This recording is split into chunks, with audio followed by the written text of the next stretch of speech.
And just like that, we arrived in a whole new astrological year, a new season, which starts at the spring equinox, when daytime and nighttime are equally long, and the days become longer as we're off to the summer solstice.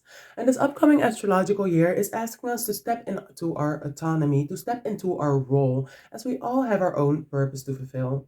And with the help of the houses video, we may know how the houses work a little better, and we may know in which house Aries season falls for us. And earlier this week, I came across someone who told me Aries is in two houses for me. How does it work? Well, the sign that starts the house is also the ruler of that house, so it determines what the ruling planet of that house is. Let's say you have Aries beginning at your fifth house, and the fifth house is ruled by Aries. But let's say, like me, for example, you have it halfway through a house, like the fifth house of creativity and entertainment. Then it finishes in the sixth house of work and habit, and this is a house of wealth. So start with your creativity and your leisure, like knitting if you're very good at that, and end with it by making it your work, making it a routine for making it a routine for yourself, which you can gain from. As at the end of the day, if you don't have time for it, you wouldn't like it. So best gain from it instead of just like wait. It's not a waste of time, but make it worth your time.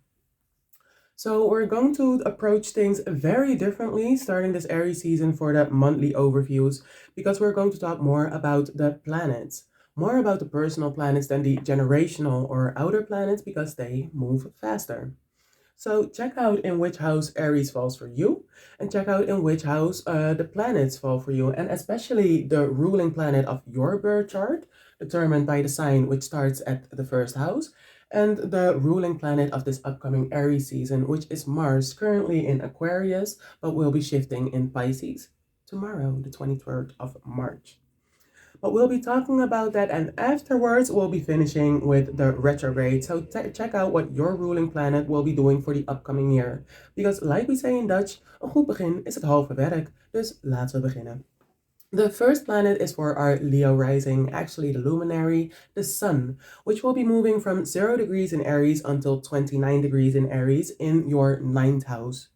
So the sun is exalted in Aries, loves being there because it's a ball of fire, loves to start, initiate, and present itself as it presents our ego and our vitality. And in the world chart, Aries is the first house, and Aries is the ball of fire sign. As it starts action ruled by Mars, it's a cardinal fire sign. So in which houses does this fall for you so you can start and initiate action? Fulfill that equation of what, how, where. What, planet, how, in which sign, where, in which house. And let's apply astrology this upcoming year. Because in the first year, I did notice that some people still needed to learn something, but now we have the basics, now we have the foundation, we can take off. I'll not be talking a lot about all the aspects and stuff. That's for the weekly overview where we'll be dissecting everything. So the first major aspect was the masculine sextile with Pluto, but we talked about that in week 12. On the 25th of March, we have the opposition with the moon. And this opposition with the moon, full moon, will be a lunar eclipse. So the moon will be put on the background, the feelings will be put on the background, and it's really about you. The full moon will be shining a light on the sun, and the sun in Aries all about you, how you present yourself, what you can bring to the table, and what you can really do, as it's all about taking action and being assertive. This will be happening on 5 degrees. So the sun on 5 degrees, moon on 5 degrees. And this is the Leo degree. The Leo is all about that inner child and your inner spirit and creativity and what you can do with it. We all have so much we can do and we can present. But again, we're not suppressing it because the moon, sometimes you see half of the moon, sometimes you see full, sometimes you don't see the moon, but the sun is always there, 100%. So if you're going to present yourself 100%. Not 88, not 99, 100%. And yeah, sometimes your energy level is here, but you're here 100%. Off to the next luminary, which is the moon for our Cancer risings. And yeah, the moon, dominant phrase I feel, shifts sign every 2.5 days. Masculine sign, feminine sign, inward energy, outward energy. So we're not going to talk about the houses for our Cancer risings, but we are going to include you a little more with all the strain you may encounter this upcoming month, because the sun is in a cardinal sign. So you may encounter cardinals. We are encountering cardinal squares. The sun likes to initiate, start action, but in our feelings we may have some obstacles. The first will be on the 25th of March when the moon arrives on 5 degrees in Libra. The moon will be eclipsed shortly. I mean, like 8 minutes or something. But then it will be shining fully on the sun, on your potential and what you can do. Because this full moon will be ruled by Venus in its exalted sign of Pisces.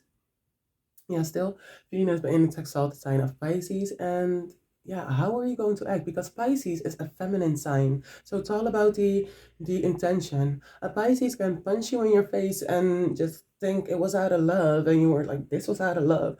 But a Libra can stroke you in your face and say, get out of my face. I never want to see you again. And you're like, they still want me. Look at how they acted.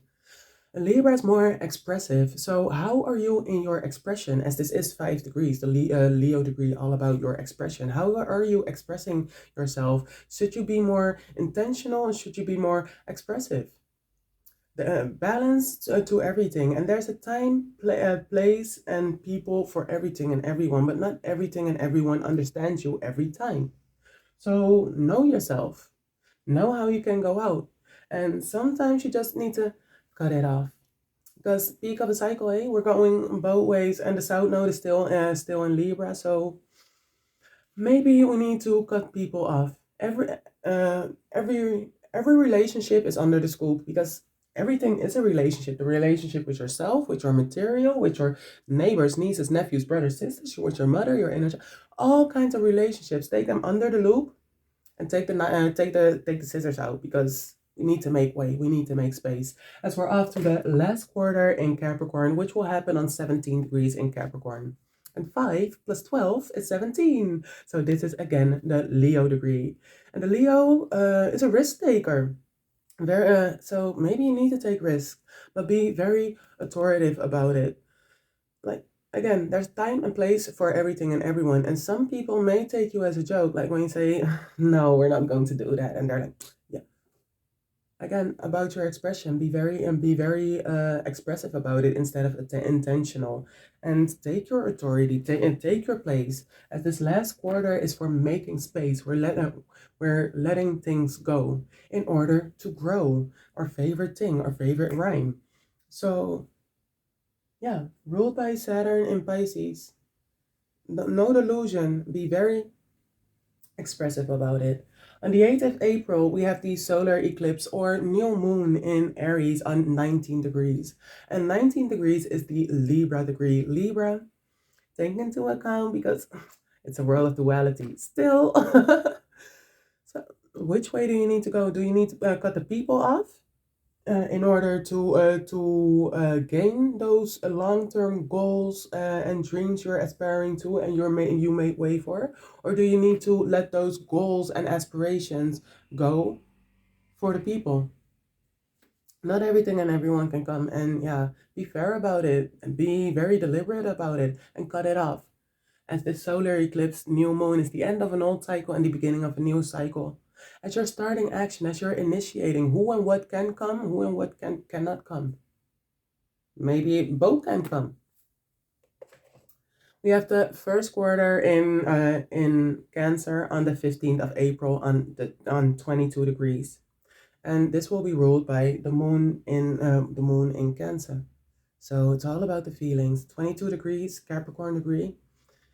Be very authoritative about it, as we're starting initiating emotional bonds.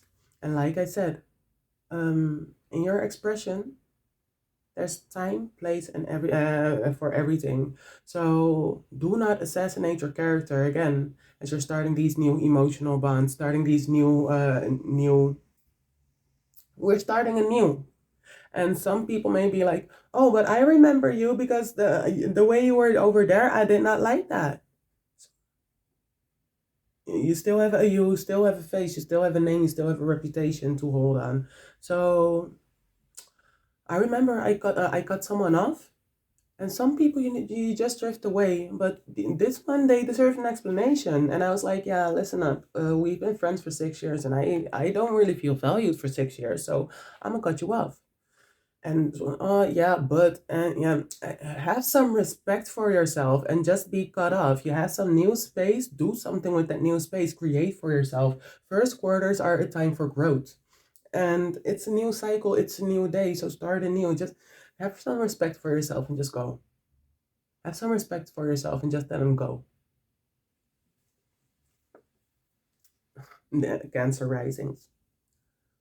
Sometimes you need to say it, right? Okay, after the Gemini risings, Mercury will be in your 11th house, moving retrograde, and for our Virgo risings, this will be in your 8th house, because Mercury first in a conjunction with Chiron, but will be moving retrograde on the 2nd of April. And do remember that all these times are local, Amsterdam, Dutch, European time, so this will happen for 14 minutes after midnight on the 2nd of April. Da, da, da, da. So I think I am, and now we're revisiting who do you think you are actually? Because it's not that something or someone takes you off your pedestal, but maybe you could take yourself off your pedestal too. Maybe you started initiating too quickly, and that's a lot of Aries energy. Like, just take a step back, be grateful for this retrograde, and revisit who do you really think you are? In your 11th house of aspirations, who do you really think you are in your social group? In your 8th house of desires, who do you really want and desire to be? And is it for you? Because remember that Pluto in Capricorn. So I empower my reputation. Are we going for the F-boy gurus mentality, ideology, or are you going for your own ideology in the 11th house? Are you going for your own desires in the 8th house? Gemini, Virgo rising. Just asking the necessary questions. As Mercury will be in a conjunction in retrograde with the Sun, I am. You sure? And will be in a conjunction with Chiron, the wounded healer. So I have all these wounds from the near past, from the far past, and this is how I'm gonna act. Are you sure? Just asking the necessary questions. And Venus will enter its detriment sign of Aries. We'll be talking about that, and Mercury will be in a conjunction too. So I love who I am. Ask yourself the necessary questions. Mercury will be moving from 18 degrees in Aries until 27 degrees in Aries, and then boom, retrograde until 17 degrees in Aries at the end of Aries season. Venus for our Taurus risings in the 11th house moving to the 12th house, and for our Libra rising from the 6th house to the 7th house of relationships. Time to think about you, honey, because Venus will be in a conjunction first with Saturn on the 27th. Oh, she moving quickly though. Been moving quickly, but Venus will be in a conjunction with Saturn on the 22nd of March. Oh, that's today. So the end of an old cycle of being disciplined towards your dreams, and the beginning of a new cycle. And Venus will not be moving retrograde this year, so be very disciplined. Why be disciplined and intentional for a week if you could do it for a year? Just try it for a year. Just try. Because it's all about your intention. It's all about you want it to be disciplined. You wake up with wanting to be disciplined. You put in the necessary work. But life happens. And life happens to everyone. We'll be talking about that in a bit. But yeah, in a conjunction with Saturn sextile, I'll be putting it all down below. We'll be talking about it in the weekly. And moving into Aries, her fallen sign from exalted to her fall in Aries, because I wanted to say after the rise comes the fall, apparently, because risen in Pisces. So I want for you, and fallen in Aries as it's home in Libra. And our Aries all about me. Sometimes you have to think about you. Because who woke you up? Who gave you food? Who dressed you up? Who is acting towards those dreams? Who is reaching those dreams? So it may feel a little, but talk to your Aries, talk to your Aries sun, talk to your Aries risings, and ask them, how do you do it? Because sometimes someone has to be self-centered, someone has to do it, someone has to take the lead in this upcoming year of autonomy. So how can you do it best? If you really love yourself, if you really love your capabilities, clap your hands. It will be an awkward period, but we'll persevere. We did this before. And we'll be in a conjunction with the North Node at the end of the month on the 17th of April with the North Node. And the North Node, I love me and I love where I'm growing towards. Make it tangible, make it visual. And Venus is very much on your side, Taurus, Libra rising, just saying for the upcoming astrological year. We'll be moving from 9 degrees in Pisces until 16 degrees in Aries. Why am I saying this? Because maybe 9 degrees in Pisces is still in your 12th house, and 10 degrees is in your first house, so it's a difference.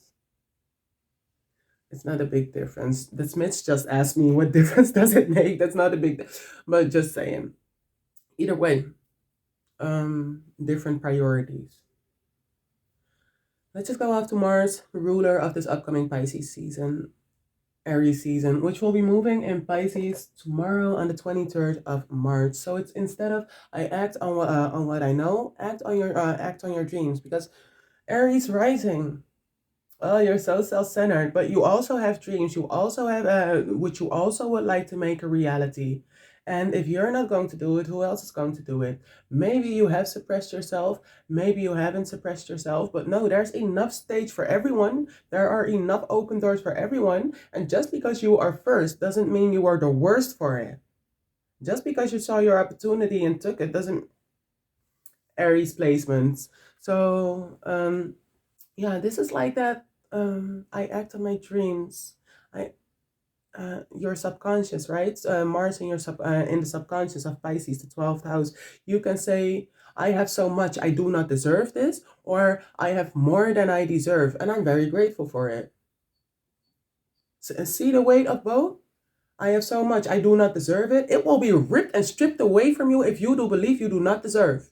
But if you say, I have more than I deserve, and I have more than I deserve, you will also be always be in that more than I deserve, because your dreams create your reality. So act on your dreams, act on all the knowledge you have, and we'll be in a conjunction with Saturn. So the end of an old cycle with Saturn, your dreams and your discipline, and the beginning of a new cycle. It's very hard to tell people, but like I saw this snippet of a podcast, and this lady asked this dude, like, what's the most delusional thing you told yourself? And he was like, everything will be okay. And everyone started awkwardly laughing, like, oh, you're not delusional enough. You're all not delusional enough. Because just like I would never pay for parking, because paying for parking is something that happened in the war, and you said the war is over, so I am not going to pay for parking. Be very delusional about it, because your dreams create your reality. So don't let anything or anyone take you off your pedestal, tell you you're too self-centered, you're too egotistical, you always take the lead. Someone has to do it.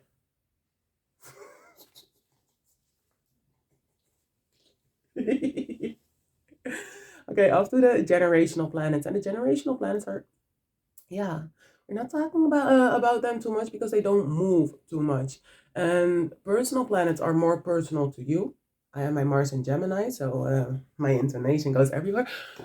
But yeah, so another the Leo that was born a year after me or before me is still has the doesn't have Mars in Gemini, but we may have the same Jupiter or may not. Like if I have Jupiter in Sagittarius, my way of expanding is by going, by seeing, by tasting, by hearing, by being there. But someone who's born a year before me has Jupiter in Scorpio. So their way of expanding is going deeper by being more intimate about it. So I'm hearing this, I'm going all in the audio. I'm seeing this, I'm going all in the visual. Like, okay, but can we go to the tasting? Is what I'm thinking about. So that's what someone that's a year older than I am. People who are a year younger than I am have Jupiter in its fault. Jupiter doesn't like it in Capricorn, because Capricorn, that father figure, is like, we have McDonald's at the house. Do you need WD-40 or duct tape? We're not going to get a new one. Just put on a nice screensaver and pretend. Like my Jupiter in Sagittarius, like I want to go. I want to be there. I want to. So that's how generations kind of work. Like there are a lot of generations, like yearly generations, Saturn every 2 to 3 years. So like I cannot convince my brother to stop paying for parking because he has Saturn in Aquarius and he know better. So if you know better, difference. So Jupiter will be moving for our Sagittarius risings from this in the sixth house of Taurus from 14 degrees until 21 degrees. So all the expansion is there. And Jupiter is still gaining on those degrees. It moved retrograde until the 21st of December. Keep that in mind as the expansion is on its way. Always, right? Like lucky Sagittarius. For the Capricorn risings, Saturn will be moving in the third house of Pisces from 12 degrees until 15 degrees. And yeah, Saturn and Pisces, oh my God, these Saturn and Pisces babies are going to be so delusional. I love it already. Because yeah, Saturn return, right? We're getting there. We're reaping the fruits of our labor as we're being very disciplined, right? Uranus will be moving in the fourth house for the Aquarius risings in Taurus from 20 degrees until 21 degrees.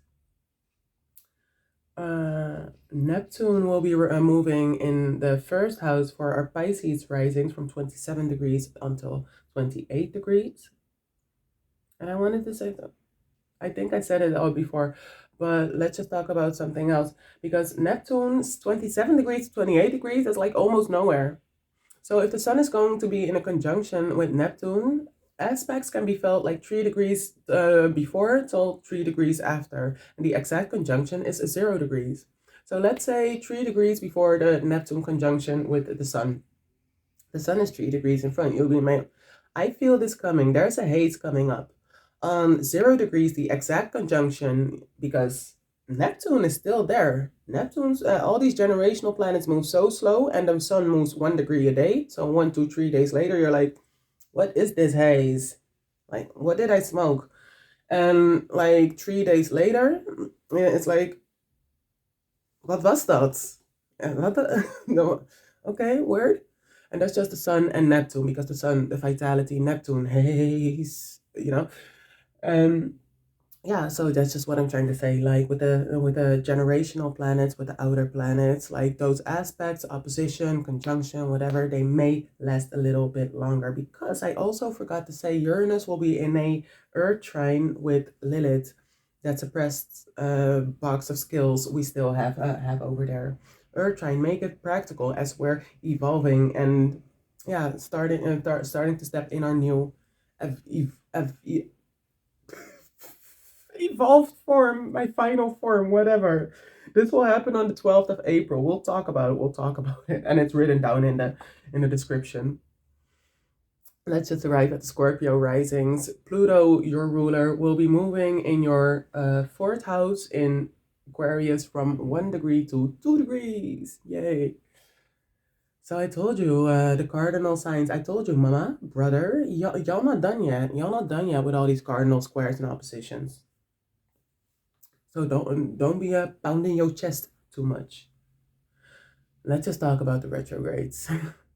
For the Gemini and Virgo risings, Mercury will be moving retrograde 3 times a year as per usual, and this time in fire sign. So it's all about your passion and your energy. Where are you putting your energy towards? Are you really dedicated towards it? No is also an answer. No is also a legitimate answer. But the first retrograde starts on the 2nd of April, will end on the 25th of April in Aries from 27 degrees until 15 degrees. The second retrograde will start in Virgo, 4 degrees, and end in 21 degrees of Leo, and starts on the 5th of August and ends on the 28th of August. Libra season, Virgo season. Shut up. The third retrograde will be Mercury in its detriment. Will be Mercury in its detriment sign of Sagittarius from 26 to 22 degrees until 6 degrees on the 26th of November until the 15th of December. Venus for our Taurus and Libra risings will not be moving retrograde, so we can reap the fruits of our labor all the days of our lives for the upcoming 365 days. I think that's Mercury retrograde, but it's okay. It's okay. Just we can all reap fruits of our labor because this is the collective chart, but especially the Taurus and Libra risings. Work with it. Be autonomous. Mars will be moving retrograde from the 7th of December until the 24th of February, from 6 degrees in Leo until 17 degrees in Cancer, the detriment sign. I like it there. Jupiter will be moving in its detriment sign of Gemini retrograde from 21 degrees until 11 degrees from the 9th of October until the 4th of February. For our Capricorn risings, Saturn will be moving retrograde from 29th of June until the 15th of November in Pisces from 19 degrees until 12 degrees. Aquarians risings from the 1st of September until the 30th of January, Uranus will be moving retrograde again in Taurus from 27 degrees until 23 degrees. For our Piscean risings, Neptune will be moving retrograde from 29 to 27 degrees from the 2nd of July until the 8th of December. And Pluto will be coming back for your cardinals from the 3rd of May until the 12th of October on, from 2 degrees in Aquarius until 29 degrees in Capricorn. And we also have the asteroid Chiron from 26th of July until the 29th of December, from Aries 23 degrees until 19 degrees in Aries. We have a lot of mutable squares, so change is a coming. Don't be too fixed or too stagnant, because we don't have a lot of fixed retrogrades. I am so done. I'm so done. We don't have a lot of fixed retrogrades, so change is a coming. I am so done.